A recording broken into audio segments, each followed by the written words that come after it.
नमस्कार, आप देख रहे हैं न्यूज़ फॉर नेशन और मैं हूं सांत्वना आपके साथ। मात्र 30 रुपए से अपने रोजगार की शुरुआत करने वाले मुकेश सहनी आखिरकार सिर्फ और सिर्फ 16 महीने में बिहार की राजनीति में फर्श से अर्श पर और अब दोबारा एक बार फिर से फर्श पर कैसे आ पहुंचे, इस बात की पूरी इनसाइड स्टोरी हम आपको उस रिपोर्ट में बताने जा रहे हैं। सिर्फ और सिर्फ 16 महीने में मुकेश सहनी बिहार के मंत्री बन गए।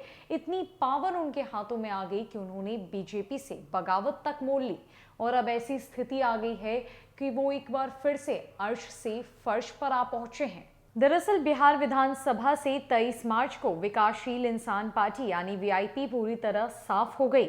इनके इतने तीनों विधायक बीजेपी में शामिल हो गए।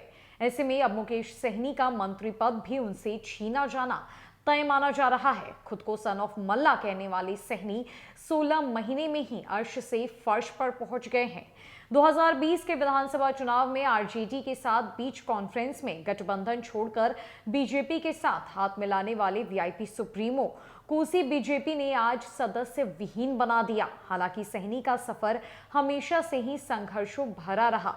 यह हम आपको सहनी के जीवन से जुड़े कुछ अहम किस्सों की जानकारी देने जा रहे हैं।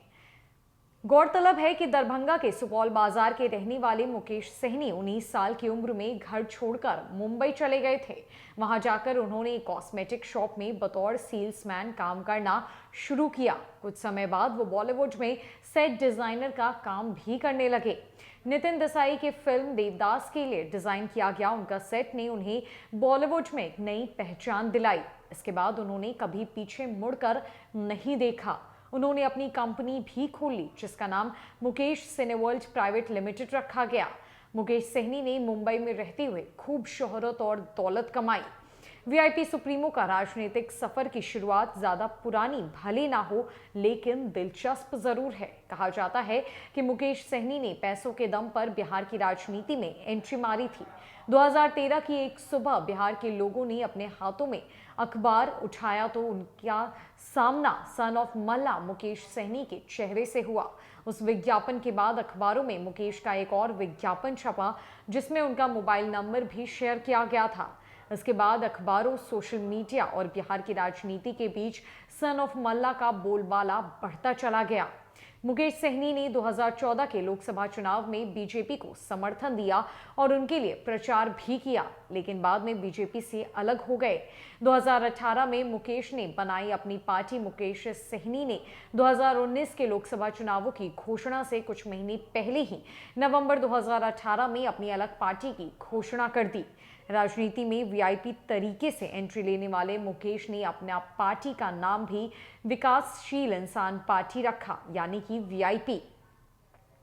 2020 में बिहार चुनाव से पहले मुकेश सहनी महागठबंधन का हिस्सा थे, लेकिन सीट बंटवारे में असहमति के बाद वो एनडीए के साथ चले गए। मुकेश सहनी की पार्टी को एनडीए से 11 सीटें दे दी गई थी। इसमें 4 सीटों पर जीत दर्ज की थी। खुद सिमरी बख्तियारपुर से हार गए, लेकिन एनडीए की तरफ से मुकेश सहनी को मंत्री बना दिया गया। एक विज्ञापन देकर मुकेश सहनी ने बिहार की राजनीति में वीआईपी तरीके से एंट्री की थी।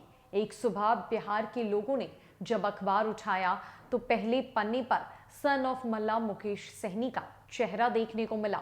मात्र 16 महीने में मुकेश सहनी फर्श से अर्श पर आ पहुंचे और बिहार सरकार के द्वारा वो मंत्री भी बना दिए गए। लेकिन आज उनकी स्थिति ऐसी हो गई है कि उनकी पार्टी में कोई भी नहीं बचा। उनके तीनों विधायक बीजेपी का दामन थामने जा पहुंचे हैं और अब बीजेपी ने उन्हें बाहर का रास्ता दिखा दिया। वो सदस्य विहीन हो चुके हैं। सन ऑफ मल्ला अब एक बार फिर से अर्श से फर्श पर आ चुके हैं। तो ये थी कुछ अहम जानकारी मुकेश सहनी के जीवन की जो हमने आपको इस रिपोर्ट में बताई है। फिलहाल के लिए इस रिपोर्ट में इतना ही। अन्य कई रिपोर्ट्स के लिए हमारे साथ बने रहिए न्यूज़ फॉर नेशन में। नमस्कार।